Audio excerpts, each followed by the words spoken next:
আমরা আসছি জেলায় জেলায়, আসছি পাড়ায় পাড়ায়। আপনার চারপাশে ঘটে যাওয়া খবরাখবর তুলে ধরবো আমরা। রাজনীতি থেকে বিনোদন, আবহাওয়া থেকে অফবিট, সব ধরনের খবর তুলে ধরবো আপনাদের।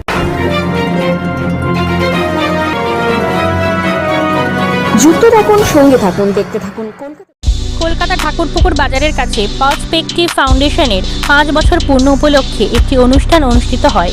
সেদিনের অনুষ্ঠানে যে সমস্ত বিশিষ্ট অতিথিরা উপস্থিত ছিলেন তারা হলেন কালীতলা ওসি রূপম ভট্টাচার্য, বিশিষ্ট সমাজসেবী ডাক্তার অনিরুদ্ধ সাহা, মহেশতলা ব্লক সভাপতি বিপ্লব মণ্ডল, 127 নম্বর ওয়ার্ডের পৌরমাতা মালবিকা বৈদ্য, সহসভাপতি অদ্রিজা সিং, বিশিষ্ট সমাজসেবী সুরভি চ্যাটার্জি, বিশিষ্ট ব্যক্তিবর্গরা।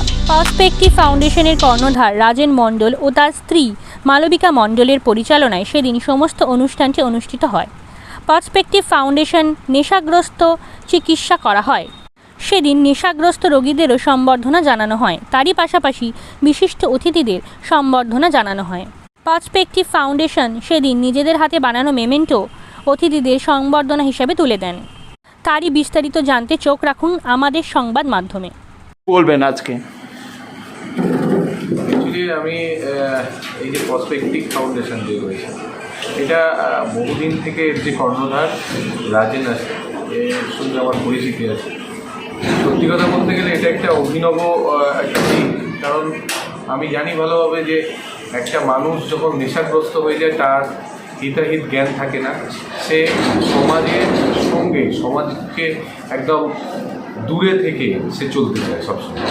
সেই জন্য তারা স্বাভাবিক জীবনযাপন করতেও পারে না, তাদেরকে স্বাভাবিক জীবনে ফিরিয়ে আনা এদের একটা বড় প্রয়াস। আর আমি এই প্রয়াসে সত্যি সাধুবাদ জানাই। এবং তার সঙ্গে সঙ্গে আমি এটুকুই বলবো যে আজকে এই যেসব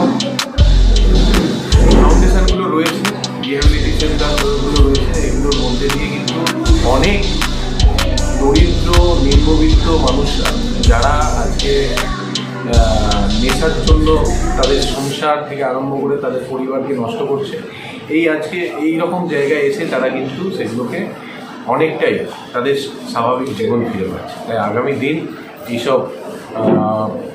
এই ফাউন্ডেশন আরও বড় হোক এবং আগামী দিনে ফাউন্ডেশনের সঙ্গে আমরা অবশ্যই থাকবো।